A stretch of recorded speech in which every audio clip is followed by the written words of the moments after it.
Good evening, everyone, and thank you so much for joining us. I'd like to get us started for what we're here for this important conversation. Before I start, I'd like to introduce our wonderful panel of experts. We'll start in alphabetical order, so it's not really an indication of who's doing what. I just want to make it easier for everyone. So our first panelist is Dr. Lesley Black, who is professor of clinical professor of education law and policy at the SMU Simmons School of Education and Human Development. Dr. Black teaches classes in the Accelerated School Leadership Program, the Urban School Leadership Program, and the K-12 and higher education doctorate programs. He started working full-time at the SMU Simmons faculty in 2012 after more than a 20-year career as a teacher and administrator in public schools.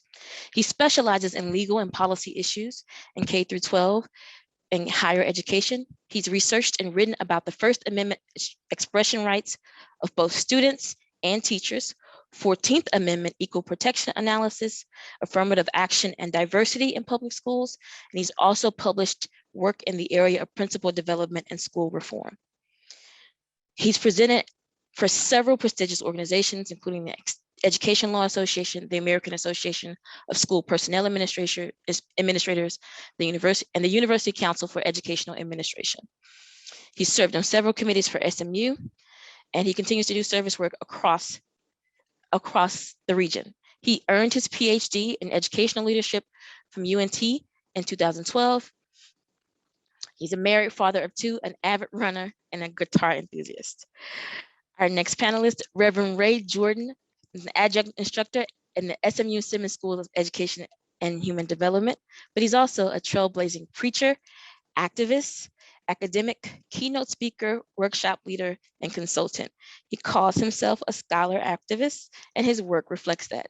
He's an ordained United Church of Christ clergy person, and formerly the senior pastor of Central Congregational UCC in Dallas, Texas, serving as Central's first African-American senior minister in its 117-year history.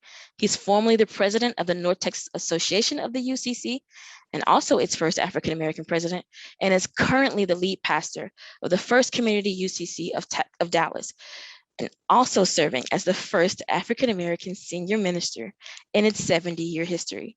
He's worked as a public school teacher, a university professor, a nonprofit administrator, corporate trainer, clergy person, and consultant in areas of conflict mediation, organizational development, as well as diversity, equity, inclusion with a mind towards intersectionality. He's a sought-after preacher, speaker, workshop leader, facilitator in the areas of difference, race, class, gender, sexuality, and so on, and cultural competency. He holds a BS in health, a master's in teaching, and a master of theological studies from SMU, and is currently completing his PhD at Union Institute University with an emphasis in public policy and social change. He's also, it's one of my favorite things, he's also led the SMU's civil rights pilgrimage for the past 13 years. When he's not working, he can be found spending time with his partner, Ronald, his three children, Trey, Allie, and Joshua Caleb. Professor Seema Mohapatra is our Maury visiting professor of law at the SMU Detman School of Law. She's an expert in the areas of healthcare law, public health law, bioethics, torts, and family law. She joins us to teach in those areas, as well as to teach the law school's offering of critical race theory this semester. Her research interests include the intersection of biosciences in the law, assisted reproduction and surrogacy, international family and health law, healthcare equity, and informed consent. Prior to joining as the SMU Detman School of Law, she was a tenured professor at the Indiana University Robert H. McKinney School of Law, where she's twice earned the title of Dean's Fellow and an award for outstanding scholarship. She's the co-editor of Feminist Judgments, Health Law Rewritten. She's also a co-author of the forthcoming third edition of the textbook, Reproductive Technologies and the Law. And she serves on the Ethics Advisory Committee at the UNMC Global Center for Health Security. She regularly presents her research nationally and internationally at the legal and medical conferences and symposia. She speaks to the media about a wide variety of health law and bioethical topics, and her work has been featured in The Atlantic, the New York Times, and several other prestigious publications. Please welcome our esteemed panel. And let's just get started right at the nitty-gritty, and we'll start with Seema, and just telling the group or telling the audience, what is critical race theory and why is it important? How do we use it? What's this theory? Great.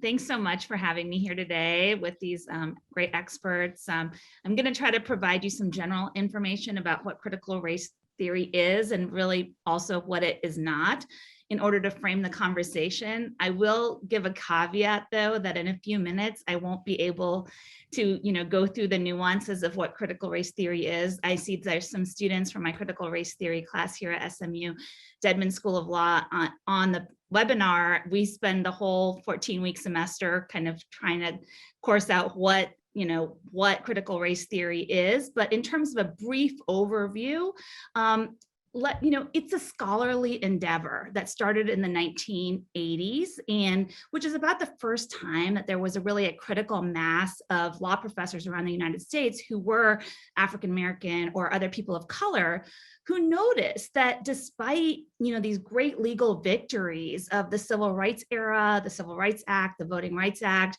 and the like, that people of color were still being left out and still being left behind in terms of housing, in terms of health, in terms of equality, in almost every arena.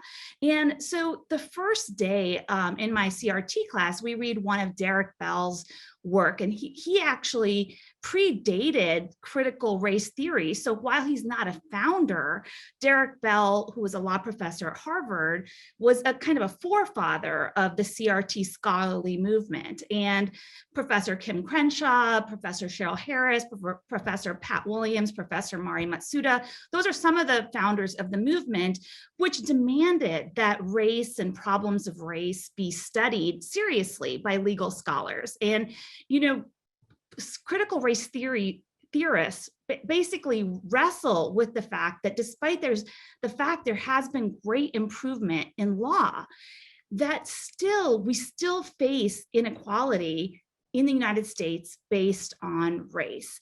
And critical race theory focuses on the institutions, the legal system, and how the legal system itself transforms itself. So it's not what critical race theory is not. It is not teaching that white people are racist. It is not about white guilt. It is not Marxist. It is not itself racist. These are all things that you will hear sound bites about, which are all kind of far-right critiques of the theory.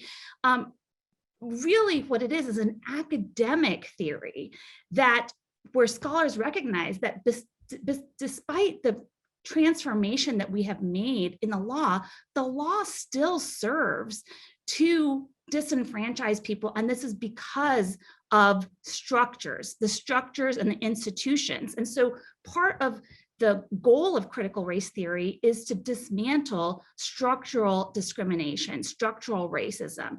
And what do I mean by structural racism? So structural racism is basically a system of where public policies, institutional practices, cultural representations, any other kinds of norms, they work in various, often reinforcing ways to perpetuate racial group inequity. And so it does identify dimensions of our history and of our culture that have allowed privilege that is associated with, quote, whiteness, and disadvantages that are associated with color or race to endure and adapt over time. Now, structural racism is not something that we choose to be part of, right? We do not choose to practice it. Institutions do not choose to practice it. It's a feature of the social, economic, and political systems in which we all exist. So really, it's a lens.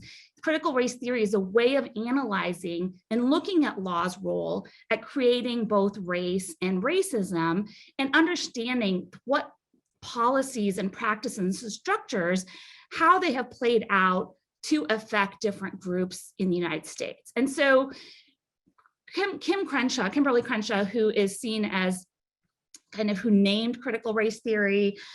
She discusses how CRT scholars, themselves don't believe that race is essential. They believe that race is actually a legal fiction, is a fiction, but that law actually has served to turn that fiction into reality. And so in terms, it helps, the law has shaped what it means for people to be of a certain race into concrete realities. And that's because of the history of the way that laws have worked in the United States. And so that is what critical race theory is about. I'll give a couple more minutes and then I'll hand it over.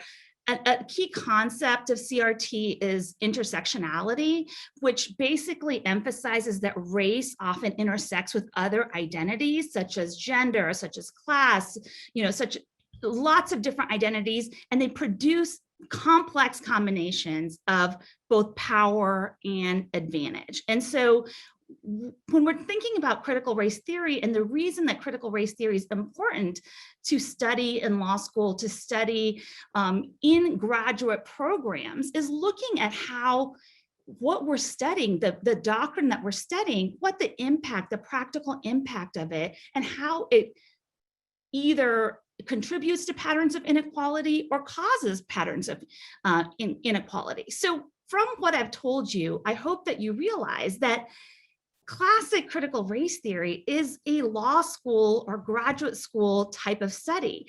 It is a field that is not, kindergartners are not going to be learning about these structures. And so a lot of the debate about critical race theory in K through 12 education is kind of moot, because that is not, none of what the sound bites are actually about critical race theory. And rather, the focus on critical race theory now is more like a political issue, kind of in response to the politics of the day, whether it's, seeing broad support for the Black Lives Matter movement after the death of George Floyd, perhaps seeing Georgia go blue, many different kinds of factors. But this label of critical race theory, scholars that have been studying it are, kind of puzzled about how this has become such a buzzword, since this is what people are using as critical race theory is kind of a label for more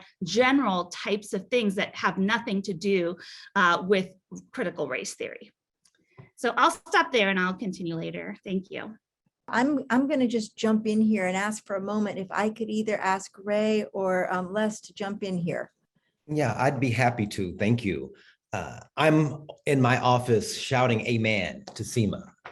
Everything she said was, of course, resonated with me deeply, and I agree spot on. Seema mentioned that critical race theory really has an intentional emphasis on intersectionality. And because of that, I would say that it has become, and though it began in the world, in the discipline of law, it has in some ways become an interdisciplinary approach, particularly through policy, which is where my area of study has been. And I often tell students and others that critical race theory is an academic theory, of course, but it's also a lens, an interdisciplinary lens through which we can look through to understand, to contextualize, to critique, to bring meaning to lived experiences. So as Seema said earlier, people of color looked around themselves at a certain point and said, hey, we ought to be further than what we are. We've had some groundbreaking Supreme Court cases. We've had some really iconic legislation that changed the face of American society. But why is it that we don't have progress in one's lived experience? And so it's through looking through the lens of critical race theory that we can better understand why that is. And one of the things that I'm not sure that most persons in the general public understand is that experience as a person of color, when you have a lived experience and you're trying to bring some meaning, can't quite figure out how that happens. There's an article that I often assign to my students called Theory as Liberatory Practice by feminist scholar Bell Hooks. And in that particular article, if I can read a couple of sentences, she says about theory, whether it be critical race theory or any other academic theory, she says, I came to theory because I was hurting. The pain within me was so intense that I could not go on living. I came to theory desperate, wanting to comprehend, to grasp what was happening around and within me. Most importantly, Bell Hooks says, I wanted to make the hurt go away. I saw in theory then a location for healing. And so one of the things I think that's often missed from this conversation when I hear it kind of bouncing around in the echo chamber of social media and mainstream media as well, is that it's almost the elephant in the room, but I think it should be acknowledged. And that is public education has always been implicitly political. What we teach our children, how we teach them, how we go about communicating or translating that information in public education has always been an inherently political act. I'm thinking at least, in kind of the low-hanging fruit as an example, I'm thinking of the academic freedom movement, the academic freedom movement of the late 1960s and 1970s. We often forget that for the majority of public education, the ways in which we communicated our history, the ways in which we saw ourselves through textbooks was completely different than what we have today. There were, in essence, really no women's studies programs, no ethnic studies programs, no African-American studies or Chicana or Latinx American studies, and the list could go on and on and on. No LGBTQ or queer studies. These all came about in many ways as a result of the civil rights movement. Often I call the civil rights movement the Borning movement. I don't just call it that, but many other historians and scholars call it that as well. And that's because it gave birth to many, many other movements of social change subsequently. And the academic freedom movement was one of them. So the reason we have Black studies or Africana studies or African-American studies and a whole list of others is because academics and students protested in the shadow of the civil rights movement, demanding that their lived experiences show up in the syllabus or in the syllabi, show up on the reading list, show up in the faculty being hired, show up in the experiences of those faculty members and the ways in which they encourage or they invite the diverse lived experiences of their students. Academia and public education has always been inherently political, which reminds me of an African proverb. There's different variations of it. Maybe some of you know it. And it says, until the lion gets a storyteller, the tale of the hunt will always glorify the hunter. For me, this is the core, at least of the political angst. Now, critical race theory is the new boogeyman. If it wasn't that, it would be something else, because it has been other things in times past. I was looking at a report just recently on CBS News, and they were lifting that we have a heightened number or an increased number of textbooks or other forms of literature being banned. I thought we got over that. I thought we got over banning books and banning text, but we're seeing particularly texts that deal with the issue of diversity and inclusion and equity, most specifically texts that talk about the LGBTQ experience and those that talk about anti-Black racism. These are the texts that are being banned in school districts, universities, library systems currently. We saw it in just a few years ago in Phoenix, in the public schools in Phoenix, Arizona. We saw the Chicana American Studies program dismantled, teachers being fired. Public education has always been a political act, and it continues to be. I think that what is incumbent upon us, and of course our audience and students particularly, is that we be aware of it, that we not be taken by surprise in the next generation or the next iteration of political attacks against free speech and free thought. Thank you, Ray and Reverend Jordan. Thank you, everyone, for your patience with the last question. I lost my signal on my computer, but I hope it didn't cause too much disruption. But I'd like to bring Dr. Black, Les, in on this conversation. I think Seema and Ray have done a great job of explaining what CRT is, what culturally relevant pedagogy or education is, what's happening or what's been happening in this landscape. I think more than that, I'd like you to join us and tell us a little bit about what you're seeing with respect to your expertise and freedom of speech with First Amendment rights, and what you're seeing with these bans across the nation, or this ban of these topics across schools, particularly right here in Texas with the introduction of Texas's Senate Bill SB 3. Thank you, Kenitra. And thanks, Seema and Ray, for your comments. Good evening, everybody. And I also want to thank the Deason Criminal Justice Reform Center and the Debin School of Law for providing this opportunity for all of us tonight. And I look forward to learning from this discussion. I want to start by confessing that I am not an expert in critical race theory. I'm not an attorney. I'm a clinical professor who teaches education law and policy. I'm a legal scholar, as you've heard before from Kenitra. I focus primarily on First and 14th Amendment issues in the public schools. I am a former middle school principal, and what Kenitra didn't mention is I'm currently a school board member. I picked a good time to run for school board with everything that's going on. But like most K-12, people in the K-12 orbit, I had very little familiarity with critical race theory until it started to become an area of controversy approximately a year ago. And I experienced something this weekend that I wanted to share. I attended a presentation by a prominent school superintendent in Texas who was talking about her school district's journey in addressing the systemic features that they believe were perpetuating inequities in their school district.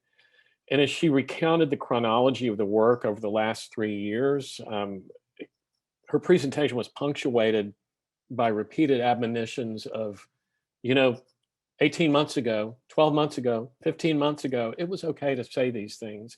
It was okay to talk about these things.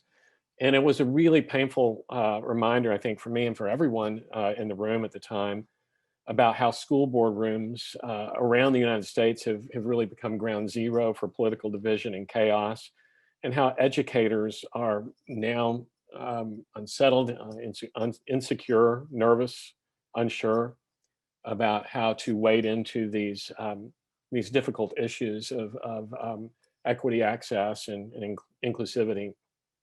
So I wanted to talk just a few minutes about how I kind of think we've gotten here so quickly over the past year, and just a little bit of what we're seeing in some of these laws that are being passed across the country. In September of 2020, then President Trump issued a memo to all federal agencies directing them to identify and cease all training sessions for their employees that was based on critical race theory or white privilege or other so-called propaganda efforts that were aimed at teaching that America is inherently racist, or that any particular race or is inherently racist or evil. And within weeks, Trump would issue an executive order in which he had a laundry list of prohibited, what he called divisive concepts. And these are the things that are now popping up in laws around the state. And I won't read you the whole laundry list, but Seema talked about some of the mischaracterizations of CRT that are out there, and that's what you see in some of these divisive concepts. Things like that the United States is fundamentally racist or sexist, that individuals of one race or sex are inherently racist or sexist, whether consciously or unconsciously, that individuals of one race or sex bear responsibility for actions committed in the past by other members of their same race or sex, and that individuals should feel discomfort, guilt, anguish, or any other form of psychological distress because of their race or their sex. And you know, I could go on and list more, but I won't. If people, you know, are curious, I can share that later. Of course, President Biden revoked that executive order on his first day in office, but the match had already been lit. And by June of 2021, half of our states had either proposed or enacted laws that had strikingly similar language to the Trump executive order. Iowa, Oklahoma, Tennessee, and Texas have all passed statutes. Georgia, Florida, Montana, and Utah have enacted either executive orders or administrative regulations.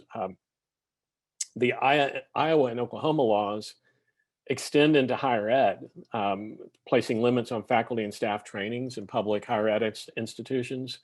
And the Tennessee law actually provides for fines of up to $10 million to school districts if the state agency determines that there have been violations, multiple violations of the Tennessee law.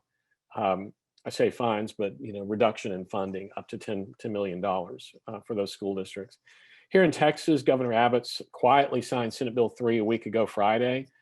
It pretty much includes all of the language that's in the Trump executive order, and then a few other things as well. For example, a prohibition on teaching the 1619 Project, or the concept that slavery or racism are, quote, anything other than deviations from, betrayals of, or failures to live up to the authentic founding principles of the US.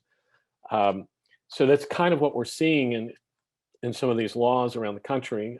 Insofar as laws like this reach into the higher education setting, you know, my feeling is that they will almost certainly be unable to withstand legal scrutiny, where I believe the academic freedom of both the academy and the academicians in higher ed will ultimately prevail. But I'm less confident about the ability of school districts and teachers in the K-12 setting to mount successful First Amendment challenges to some of these laws. Because while K-12 educators do have First Amendment rights, just like public college professors do, there are limits placed on those rights by case law.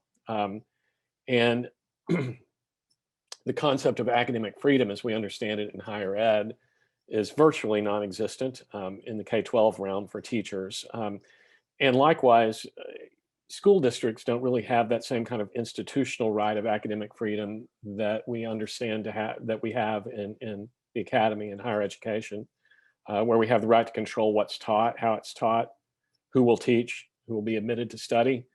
And so in K-12 realm, the state exerts stronger hand over curriculum than it does in higher ed. So in the K-12 setting, I think it may be more likely that parents and students have stronger First Amendment arguments against some of these laws, which I can talk about in more detail later, and possibly even some 14th Amendment equal protection issues, which Ray mentioned the anti-ethnic studies law in Arizona from 2017, and if there's an opportunity later, I'd like to share a little bit about how a legal challenge to that law came out. I also think there's potential due process arguments in K-12 that these laws are unconstitutionally overbroad. The court has been, particularly, they've looked particularly askance at statutory vagueness in areas that touch on free expression, especially where there's the possibility of sweeping and improper application of those laws. But I believe that these laws aren't successfully challenged. I do have a great concern that they will chill speech both in and out of the classroom, and that it'll scare public school districts and universities off of the important work and the important conversations that need to be going on right now to challenge the systemic features that we know exacerbate and perpetuate inequity in our school system from K-12 all the way through higher education. Yes, thank you so much. We're getting a lot of questions, and I cannot wait to get into the specific questions that we're getting out of the audience. But before we move to that, I think you've all addressed this in some way in your opening questions or in these opening set of questions. But I wonder if all three of you might take a moment to discuss with the audience really quickly what you think if we don't do anything about these laws, if we don't change the conflation of CRT with culturally relevant education, if we don't address the misnomer, if we don't address these attacks on kind of critical thinking, to critical thinking in K through 12 and university curricula, what happens? Why should your average person care about what's happening? Why shouldn't they be? Or what is the big deal about having culturally relevant education for everyone, not just people, not just people who have students in school, not just educators, not just students? Why should everyone care about this particular conversation? Why is it such a big deal?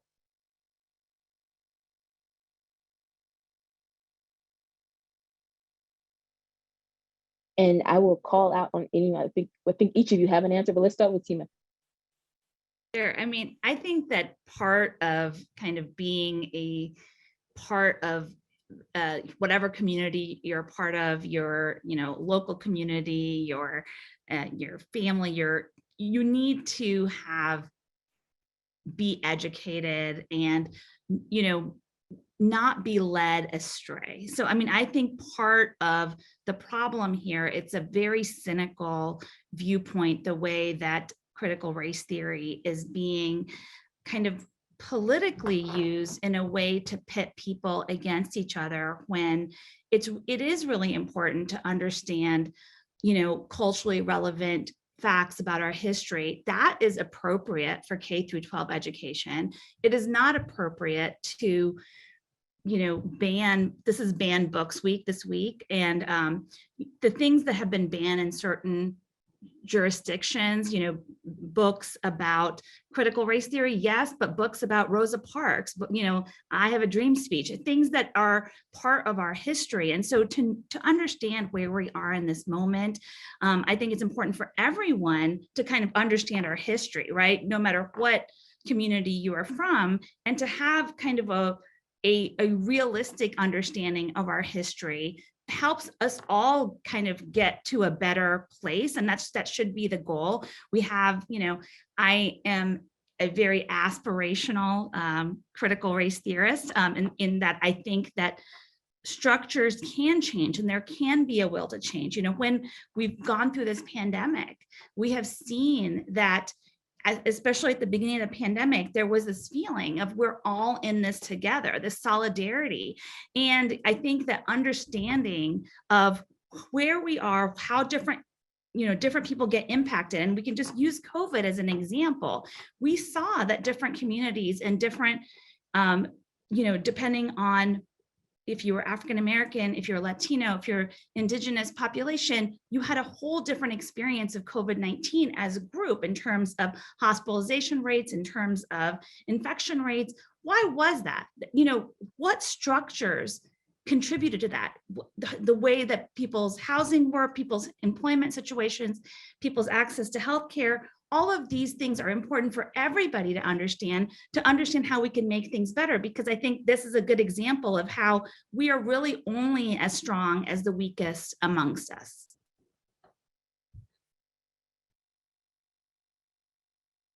And I would jump in only to add that for me, it is a justice issue. Dr. King said an injustice anywhere is a threat to justice everywhere. We are caught in an inescapable network of mutuality, tied in a single garment of destiny. What affects all directly, one directly affects all indirectly. It's a justice issue. I am reminded of the doll test done in the 1950s that was presented, done by sociologists, but that was presented to the Supreme Court as evidence that at that point, segregated schools were causing irreparable, possibly, damage to the psyches of young children of color, in that case, young Black children. That test has been done in recent years again, and the result is not much different. It matters when children don't see themselves represented in textbooks. It matters when you can look around yourself and see deep inequities in social disparities. yet you have no way to contextualize why that is. There's not a theory or a book or an educator who can help you understand systemic oppression and structural and institutional injustice. It's a form of gaslighting. It's a form of re-traumatizing communities that have already historically been oppressed and marginalized when they cannot see themselves or their lived experience represented in the text. There's no way for them to explain why it is that they live where they live, that though their parents may or may not be college educated, that while their income, while the wealth gap and the income gap is so mammoth, when there's no information there to help them walk through that experience, then you have whole generations of students of color and white students who are, as Dr. King often pointed out, were often victimized by racism as well. When they don't have any context for what they see and what they experience. I invoked Bell Hooks earlier, and Bell Hooks often tells a story of working or teaching at universities that were quite elite, Ivy League spaces like Brown. She taught at Princeton, she taught at Yale. And then ending her teaching career at Hunter College, which is a part of the City University of New York. In New York City, Hunter College is located in Harlem with 80 to 90% of their students are Black and brown. And she said that the only difference in those two groups of students, her elite Ivy League students and her students that are Black and brown, most of them first generation college students, come from economically underserved spaces, that the only difference between those two groups was that the students in the Ivy League setting knew they were exceptional and the other students did not.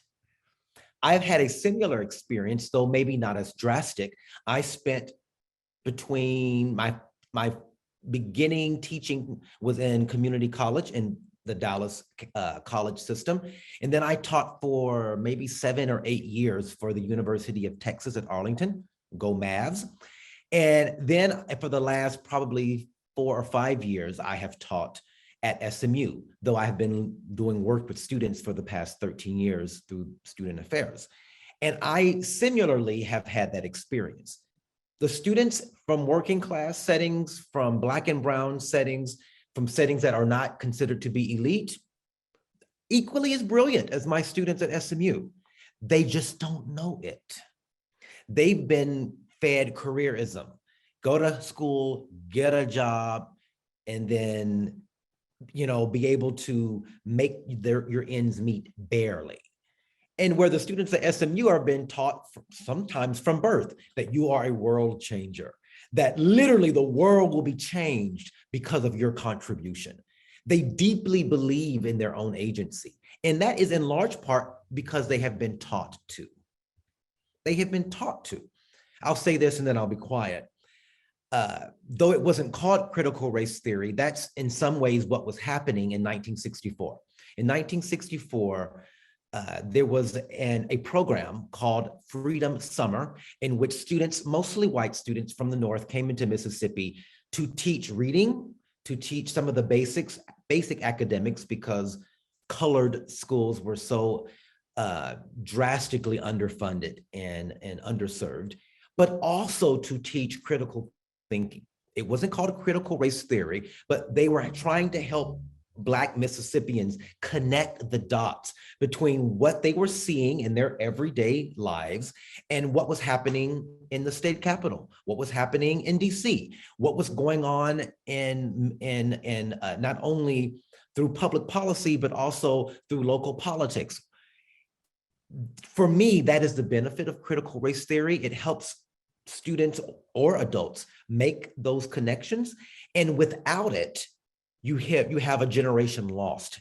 With it, you have some of the greatest social change this nation and possibly the world has ever known through the civil rights movement. And then, as I just mentioned earlier, the byproduct of the civil rights movement is the academic freedom movement, offering all of us spaces. None of us, not Professor Seema, not Professor Les, not me. None of us would have a job without the academic freedom movement.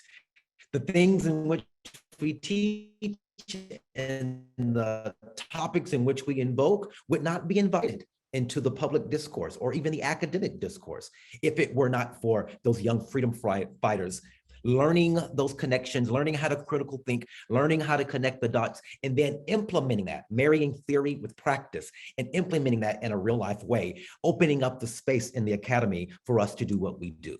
So for me, that is why real life, everyday citizens should care. It's a justice issue, and it makes all of us better and all of us stronger. Wow, I don't know how much I can, or if I can add anything at all to what Seema and Ray have just said. But I'll try. Against my better judgment, I'll go ahead and try. But I do want to speak a little bit to, again, to the K-12 area. And again, as Seema has pointed out, this is not K-12 curriculum. Critical race theory is not K-12 curriculum, but Seema used the word cynical when she talked about how CRT is being used. And, I think what concerns me the most is that, the political manipulation of CRT, the folks who've been doing this have done a pretty good job, I think, of mischaracterizing and demonizing CRT, and then taking every initiative that's a equity, access, inclusivity initiative that might be undertaken in public schools, and really sort of lumped those into this big CRT bucket. So for example, just even a term like systemic racism, I think, is a term now that has not been particularly controversial, but it's a term I think now that public educators are frightened to use because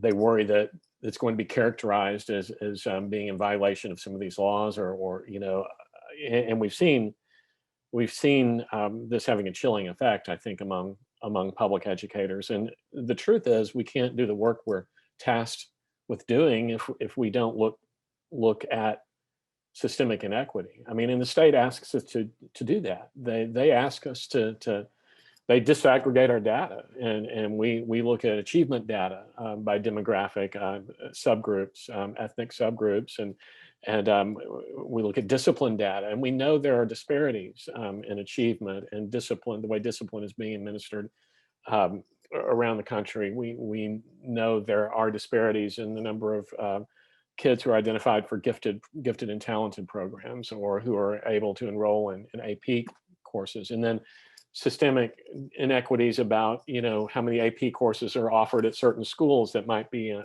inner city schools versus suburban schools, inequities in funding, all those sorts of things. And the state has a funding equalization mechanism in Texas, so they acknowledge there's systemic inequity, and the state tells us we've got to address inequities in our student performance data. And why do we look at data that way unless we're supposed to look at our systems and our practices and our processes and procedures, and try to figure out what we're doing that may be exacerbating or perpetuating those inequitable data points. And so if we're scared away from that work, if public educators are scared from talking about that work's just not going to happen, right? And for all the reasons that Seema and Ray have so eloquently already expressed, it's critical. It's critical that we equalize what's happening in our schools, and I worry about that. I also worry about the pressure and the chilling effect, not only chasing people off of certain pieces of work, but also chasing people out of the profession.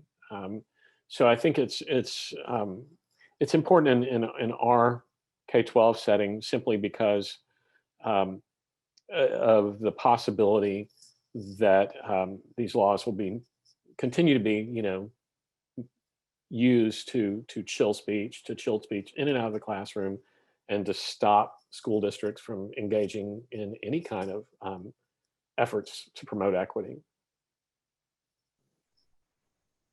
Thank you all so much for that overview and for answering that question. We're going to start getting into a lot of our audience engagement. And we'll start with one of the, I think, the smaller questions that we've received so far. Important. Don't mean to make it seem that way. But we've got this question that I'm hoping that Seema can cover. The question is, white privilege was mentioned as part of the language targeted by Trump's executive order that Les mentioned. What exactly does CRT say about white privilege? So thank you. So CRT, there's many definitions of white privilege, but it's mostly kind of defined as the kind of benefits, the concrete benefits of access to resources and social rewards and kind of the power to shape norms and values of our society that white people receive unconsciously or consciously just by virtue of their skin color. And so, you know, there's part of CRT looks at whiteness and whiteness studies, and a lot of CRT scholars are white, and a lot of beneficiaries of the knowledge of CRT are white individuals, to acknowledge that there are some entitlements, whether the things that all people that should have that are not awarded based on the basis of skin color. The fact that the centering of whiteness in the United States, and that anything that white is the default and that anything else is othered, is also part of white privilege. Now, in terms of critical race theory and thinking about how the law actually created white privilege, there's lots of examples of how we can study that, from history and, from today. So, we can go back to 1830. We can look at the Indian Removal Act, which actually forcibly relocated certain Cherokee, Creek, and other East Indians to make room for white settlers, right? We can think about the Homestead Act that gave away millions of acres of land for free for what had been Indian territory in the 1860s. We can think about Jim Crow laws. We can think about, the Federal Housing Administration that made it possible in the 1930s to the 1960s for white Americans to own homes for the first time because of federal government backing of home loans, but not giving that same privileges to Black, Latino, other Americans. And so, I could go on, but there's a lot of examples of where the law has actually created and served to perpetuate white privilege in itself. And it's important to understand these. We can look at environmental laws, we can look at enforcement, we can look at the fact that, we can look at personal things, the fact that you are much less likely to be pulled over, much less likely to have interactions with the police system, depending on your race. Those are all aspects of white privilege that we need to unpack and kind of consider policy-wise, legally, how can the law be used as a tool to improve the lives of everybody instead of perpetuating privilege for some and not for others.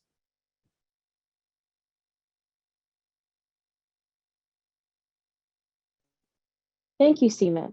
The next question is for Ray, but if any of you feel like you have some knowledge here, I'd be happy to hear from you. But it's a combination of questions. So what we're seeing here is arguably an outsized influence from a conservative church or from organized religion in this space that's dictating what happens in state legislators, what happens in school boards, what happens on the national level. So can anyone speak to, or Ray specifically, do you want to speak to the intersection of CRT and religion, and then how organized religion is playing a role in these national conversations about indoctrination in anti-racist education or anti-racist conversations in education? Sure, let me take a stab at it and see if I can do it in a couple of minutes. not to bore everyone with long church history or theological conversation. And I hate to keep harping on the 1960s, but the 60s tend to be an important time for our nation, both the 1860s and the 1960s. I'll be a pretty old guy in the 2060s. Let's see if they're as instrumental in the history of our nation. But the civil rights movement was in many ways a dividing line, both for our politics and for the church. And interestingly enough, it's almost impossible to talk about the evolution of American democracy and of the nation, America as a nation, divorced from the evolution of American Christianity. It's just almost impossible to have an intellectually and integritous conversation about that if you don't mention both of them in the same sentence. So after the 1960s, there was a split in the church. We have what we call mainline denominational church, which would be things like the Methodists and the Lutherans and the Episcopalians and the Congregationalists and et cetera, Presbyterians, those kind of denominational groups that tended to side with reason, with science, and seeing social justice as an integral part of what they do as they express their faith in the world. And then the other side of that line, we see the emergence of what we now think of as conservative evangelicalism. That, at least as a terminology, didn't really exist prior to probably the 1980s, but certainly in the 1960s, it did not exist. And theologically, they both take turns different ways. And the theology of conservative Christianity seeks to create a hierarchy. And I won't go into the details of why and how that is through biblical text and theological debate, but just trust me, at least, or at least look it up, take it and look it up later, that there's this kind of Deuteronomic organization of life on earth. And that creates a hierarchy that's very important for conservative Christianity. George Lakoff says it this way. Some of you may know the name George Lakoff. He was, I think he's retired now, but George Lakoff is a cognitive linguist and philosopher who did most of his career was spent at the University of California at Berkeley. And he talks about this shift that happened both in our society and in our government. And I think it relates to religion as well. And in his conversation or in his description of the split, he says that on one side, there's something called the nutrient parent morality. And on the other side, it's a conservative dominance morality. And as you could guess, those who adhere to a conservative dominance morality tend to be American evangelicals and those who might find themselves on the conservative side of the political spectrum as well.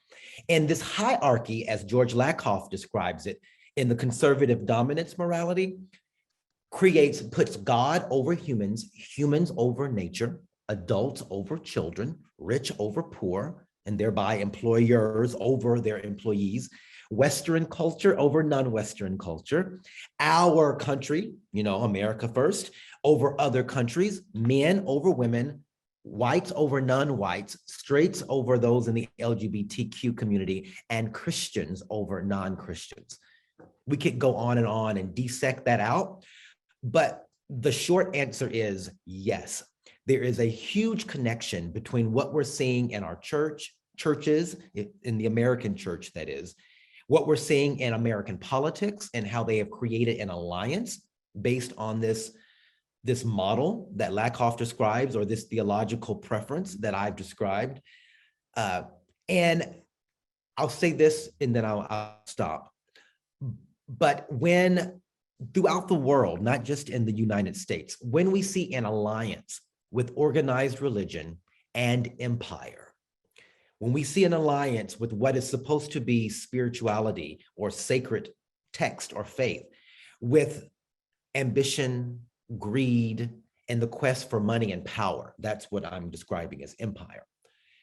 When you see an alliance between the two, it is a recipe for a theocracy or a theocracy. It is a recipe for some type of state-sponsored religion, such as the Taliban, what we're seeing in Afghanistan. That kind of alliance is never a good thing, which is why we like to hold close this notion that we have a separation of church and state in this country to avoid that kind of theocracy. But we, in real life, lived practical experience, to be pragmatic about it, it's the separation is not there in the ways in which maybe all of us on the call wished that it was. So in my opinion, it's only my opinion, it's not the Dedman's opinion, it's not Deason's opinion, it's not Simmons' opinion, it's not SMU's opinion, it's Ray Jordan's opinion. In Ray Jordan's opinion, we have seen conservative politics create an alliance with the evangelical church that has fed into this attack on critical race theory, and thereby the 1619 Project, thereby diversity and inclusion, because it sees the world through a hierarchy in which this country belongs to white people. And anything that threatens that dominance or that priority or that privilege is seen as a threat to America.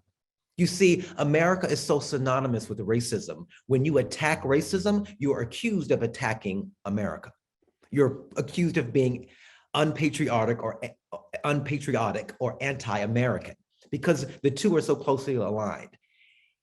To the point now, particularly in recent years, in the Trump era, to attack anti-Black racism or to encourage or embrace diversity and inclusion is also seen as an attack on Christianity and traditional family values. And I think this is just from a historical perspective, it is a very, very dangerous line to thread. Thank you, Ray, so much. Les, I'm wondering if we can come in and finish this thread with, this is how the church is getting involved in politics, but we typically tend to think that we've got this other check on religion playing a role in politics and legislators who are making laws, that there's usually, as you mentioned, some challenge in court that kind of creates the balance that we're looking for here. So what do you see happening in these conversations in our state, in our state Supreme Courts, will this issue get to the Supreme Court?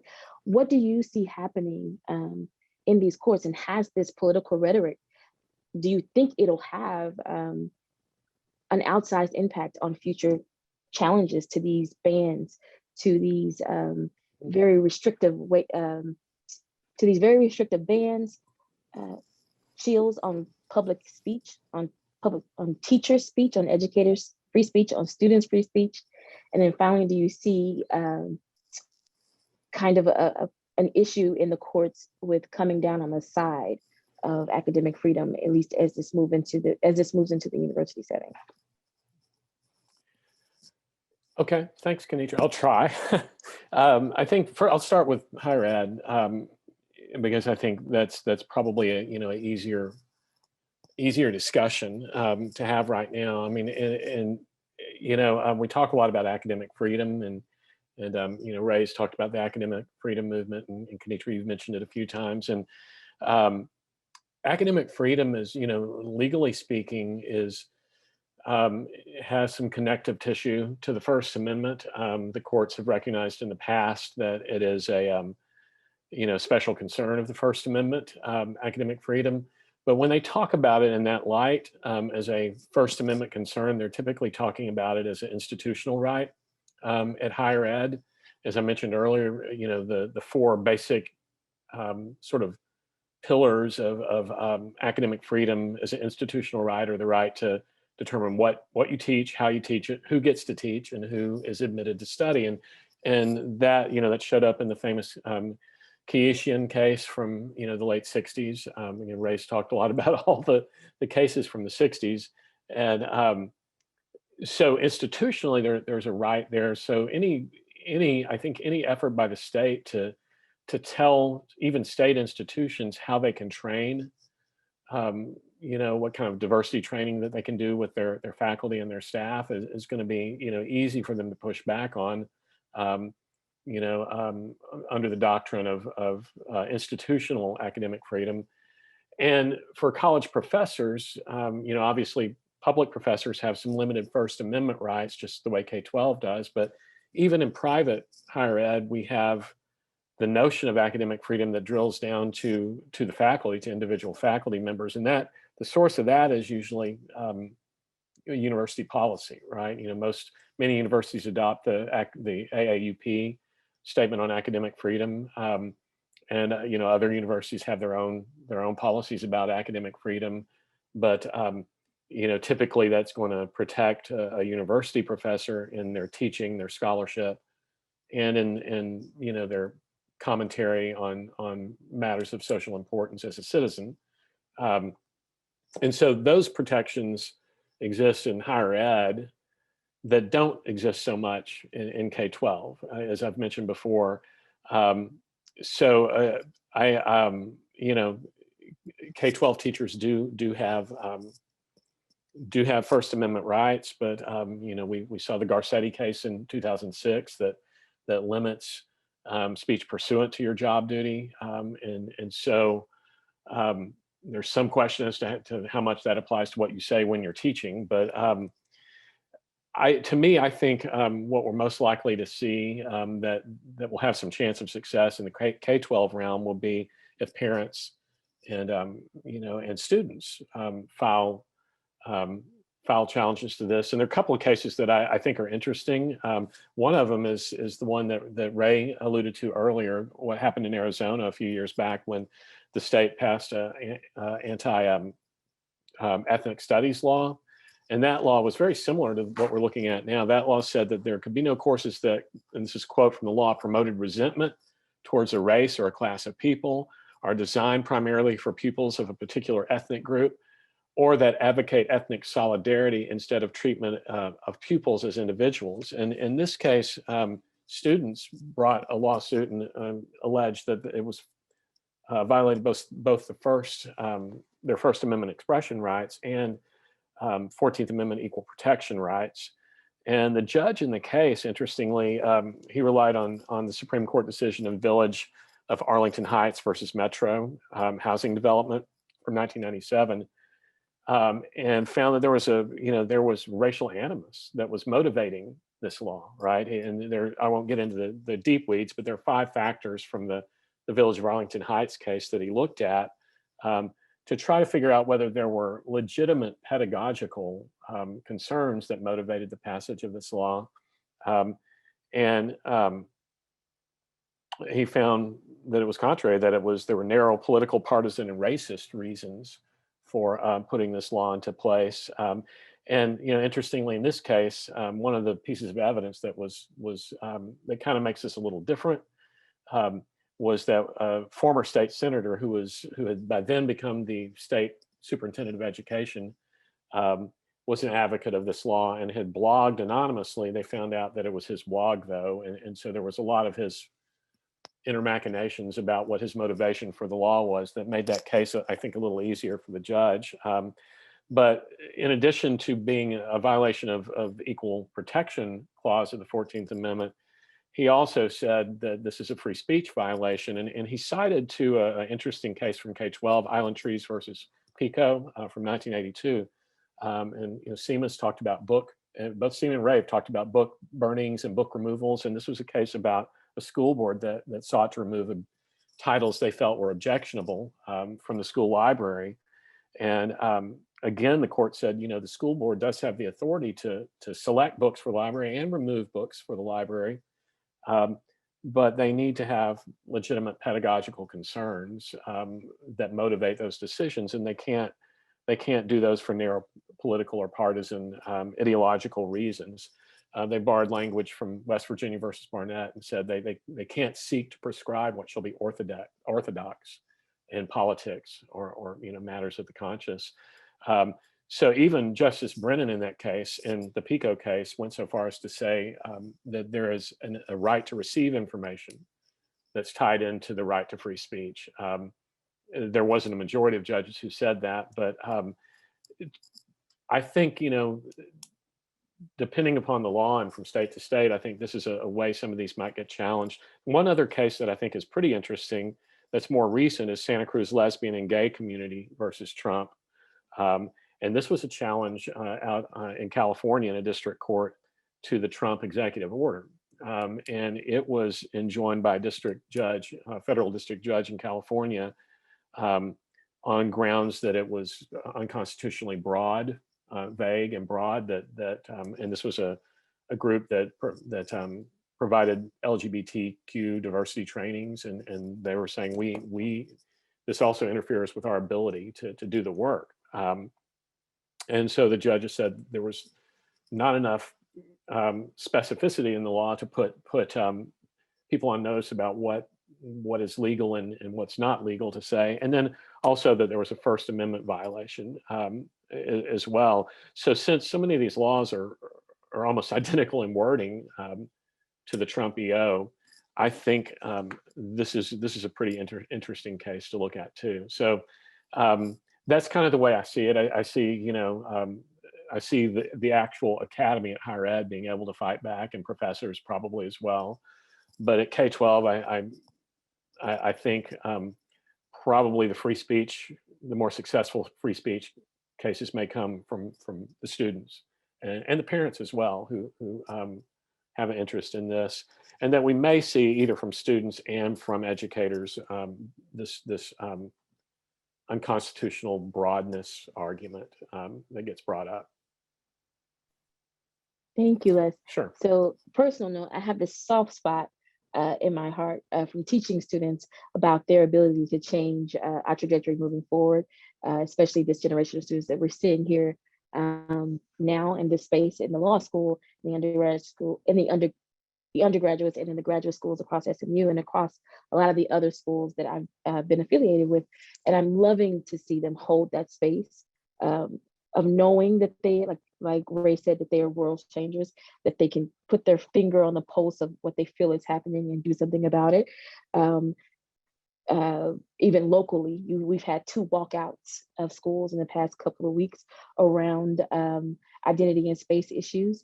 We've had the walkout, the very public national walkout in support of Principal Whitfield in the Grapeville Colleyville Heritage High School principal, whose contract is they're looking to possibly cancel his teaching or his principal contract without reason. Irvin MacArthur walked out after the removal of safe space LGBTQ stickers on classrooms, and after seeing a teacher who openly identified as LGBTQ walked out of the school. So I'm having this really, and I think you're getting, I think your comment that's the challenges to this will come from students is really promising one, because I'm seeing a lot of agency from students now, and I'm glad to see that. I wonder if, speaking of students and what they're learning and what they will learn and what they'll see and what they learn being an impetus for them to change things, if we can discuss some of the questions that have come through about what CRT says about some of these remaining barriers to access, especially post-civil rights, and then what we're seeing, what CRT is saying about, kind of relationships with institutions moving forward. And this is for Seema. The question in the chat and in the Q&A specifically mentioned police, but I can see CRT having something to say about, most institutions, especially those enforcement institutions that we think about in this country. Yeah, those are great questions. And I agree with you with the spirit and hope that, this next generation of students will, go forward and, make changes and asking the right questions and having the right focus. Now, with CRT, there's not just one way to do CRT, and that's what makes it difficult, right? There's a lot of critical race theorists that have different solutions, identify different barriers in their areas. I'll give one example of barriers: voting rights, which is, very important. And so, even though the Voting Rights Act had all these protections, specifically because there were so many states that had laws that basically put roadblocks in front of people, and especially people of color, especially African Americans, to vote. And that civil rights, the Voting Rights Act, allowed for measures to actually check that if you were going to have changes, for certain districts, if you were going to have changes to your voting, that you'd have to get that approved by the Department of Justice. And then the Supreme Court basically kind of gutted that provision of it, kind of saying that we've already achieved, the level of equality, and that this is not a problem anymore. And since that decision, we have seen that states are promulgating more and more voting rights laws that are reminiscent of the early voting laws that basically were disenfranchising people of color. And so that's an example of a barrier, and an example of how to fix that is to reinstate those protections in the Voting Rights Act. I'll talk about the police, because this program is co-sponsored by the Deason Center, and in criminal law is an area where you really cannot look at criminal law without a lens of critical race, just in terms of encounters with the police, who is more likely to be justice involved, who is, how we look at the police in general, who is, in prison. And so there's many solutions, and there's many people that come at it at different ways in terms of how to improve this. So one of the solutions, and I'll kind of speak a little bit like just in general about critical race theory. Critical race theorists have kind of activist scholarship, practice-oriented, practical scholarship, practical solutions, and it's really a social justice focus. And so it is really about what changes can be done to make a difference in the lives of people right now. And so one example of a solution that critical race theorists have proposed for some of these clinical law issues. Oh, I don't know. Sorry. Is basically the fact that we should have community responders for some depending on if you have 911 calls, you don't always need the police to be involved. And those, having people from the community officers or community members respond in some of these cases that might not be, the level that you need a police officer, are likely to have consequences of having less justice involved populations, less things escalating. So that's an example of that. But there's a myriad of examples. You can really think about any area that you are interested in. And if you, kind of recenter the viewpoint and look at how policies, laws, the stories are impacting different people. And it doesn't only have to be people of color, right? It's intersectional. So we're looking at all different kinds of identities and thinking about how, what can be done.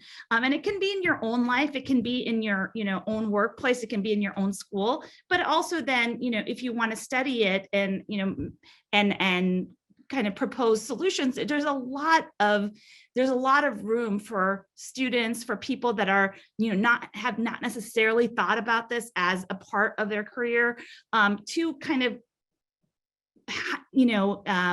imbibe those principles in their own life, whatever they end up doing.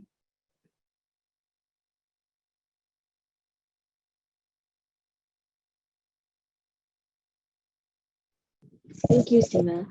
We have 10 minutes before 7, and I really, really want to be respectful of everyone's time. So I am going to combine this last question and use the 10 minutes to hopefully kind of wrap everything up. There are plenty more questions I know that people had, but I'm hoping we can kind of wrap them into everyone's kind of final statement in this last 10 minutes. So as we end, there have been comments about what can teachers do to address the really specific bans about what can be taught, which books can be taught specifically in Texas, and how to address that, how to address the potential for increasing racially motivated attacks, particularly in K-12 education, or particularly in harmful literature or acts happening on college campuses, because these students aren't being taught or won't be taught contextualized history or culturally relevant history. And then you've also had some conversations about how we all can be effective moving forward in this type of environment. So as we close, I'd like to ask all of you to kind of leave us the last word on what we can do. How do we protect teachers? How can we protect teachers? How can we support teachers and students in these environments? And how can we protect and support ourselves? And what do you see happening, or what's your specific call to action for those of us that are listening in on the call, and for those who may watch this video later? And we'll start in the order that we started when we doing the introductions. Oh, whether doing the first questions, we'll start with Seema, we'll go to Ray, and then we'll end with Dr. Black. Thank you so much. Thank you. So I'll have a short one and just say that, I think that being a involved member of society in, no matter what kind of field you go into, caring about these issues, getting knowledgeable about these issues that might not impact you personally, realizing that we're all a society where we all impact each other, and realizing your own privilege of being in the position as a law student. You have a lot of power to be able to make changes and to be able to use that power. So, I really encourage people to realize that just by being, at SMU, being, at these institutions, you have tools that you are given that will allow you to be, actually enact the change that we need. And so I am, happy that people are at this program, but I would say, take it on beyond school, in your daily life.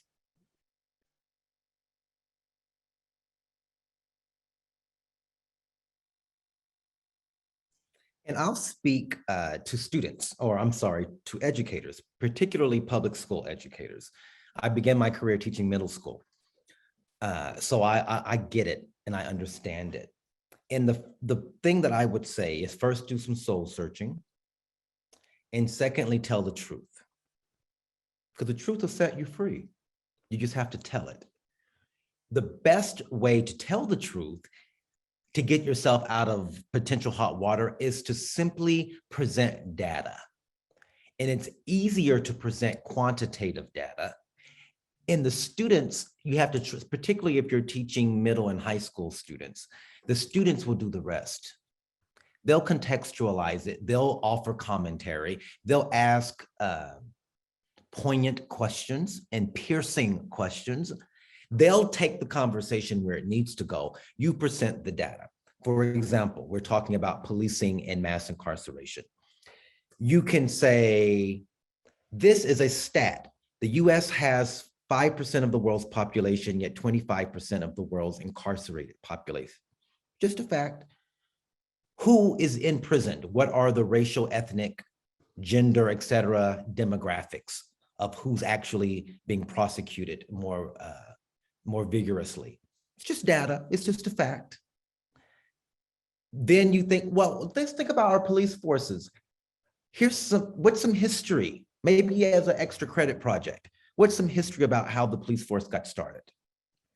Inevitably, the information will lead them to slave patrols and will lead them to the ways in which the modern law enforcement system and policing model mimics some of those antiquated and tragic parts of our history.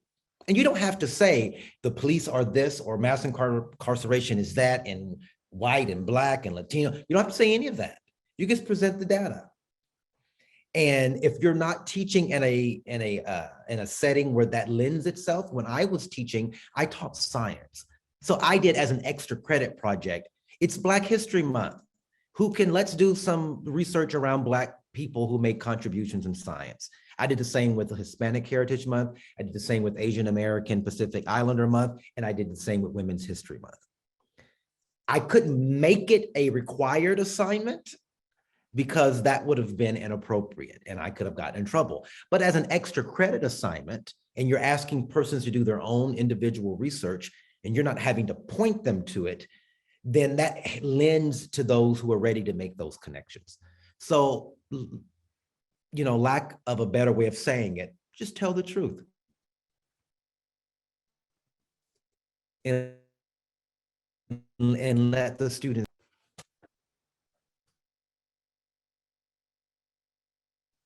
Well, it's amazing how often I agree with Ray in my notes tonight.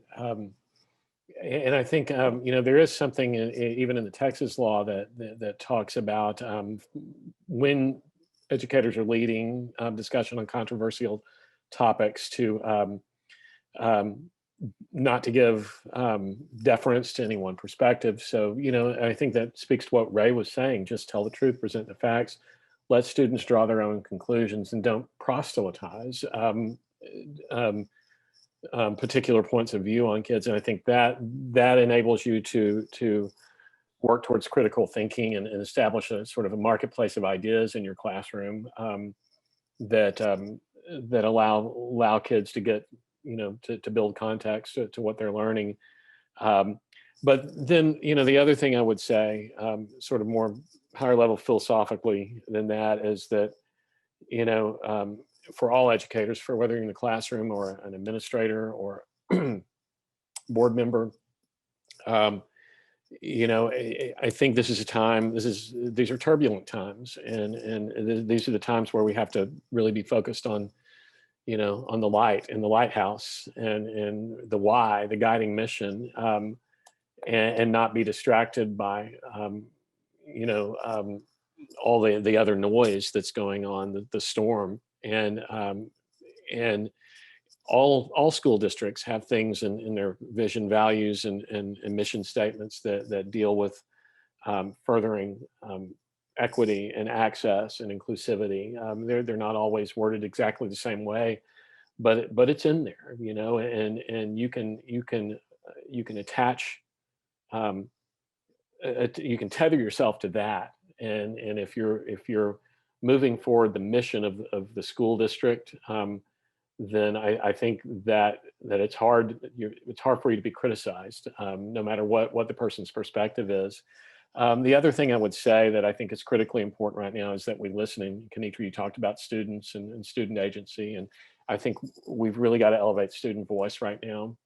And I started off tonight talking a little bit about the talk I heard over the weekend from that superintendent who talked about having students in. It was a big Zoom meeting with a lot of students who made some demands of her. And we might see that at the college level. We might think about, I know we saw some of that with students meeting with President Turner over the last couple of years. You don't typically see K-12 superintendents taking demands from students.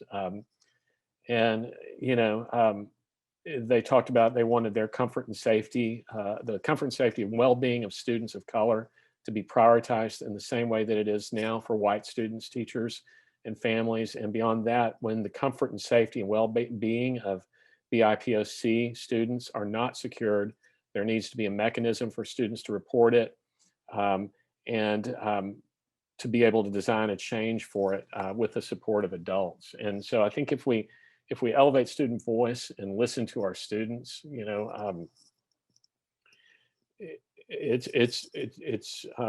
they'll give us some needed direction in which way we need to go. So that would be, I think, my parting shot. If I were talking to my students tonight, that would be what I would say to them. Keep focused on why we do this, and we'll get through.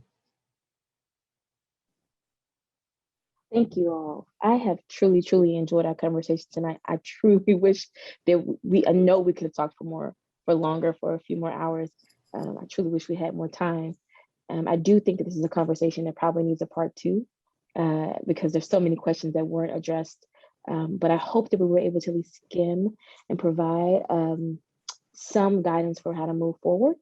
For some of you who were on the call who are particularly looking for solutions, especially after the passage of Texas Senate Bill 3, and kind of how you want to approach learning in this particular political environment. So I want to thank you all for your time, for your preparation, and for being really, really upfront and honest with this conversation. To our audience members, thank you so much. This series will continue in November with a discussion with a book talk featuring Dr. Amy Bakes and Mr. Isaac Napper. It's called Fighting Time, Trauma and Healing. And it will be a conversation about a renowned psychologist kind of addressing her trauma around the murder of her father and the man who was falsely accused of murdering him. It should be a very fantastic conversation. And it will again involve this intersection of social, criminal, and racial justice in these conversations. I want to thank you all so much. Please be on the lookout on our Deason Center YouTube channel for the recording of this panel. We'll also on the Deason Center page include, when this recording is ready, we'll include the recording as well as some of the resources posted in the chat tonight by our panelists and by our host. And if any of you have any additional resources you'd like us to share with on our online site so that people can come and grab them, feel free to email us at deasonjusticecenter@smu.edu. I'm dropping that email in the chat. We are always looking for ways or providing a forum or platform for people to come and grab the resources and the information that they need to make informed decisions moving forward, or to make informed decisions about the types of actions that they take in their lives. So thank you all so much. Thank you for joining us. We really appreciate it. And we'll see you in November. Or for those of you who are generally interested in Deason programming, we'll see you next week for our CJR workshop with India Ducey, who will be doing a workshop on the pathological whiteness of prosecution on October 6th. She'll do a CJR workshop there. We'll have a panel in our small tribal and criminal justice series, the conflicts of interest in rural criminal practice. And then we'll follow up in November with our Fighting Time Doing the Work book talk. Thank you all so much. We'll see you next time. Have a great night.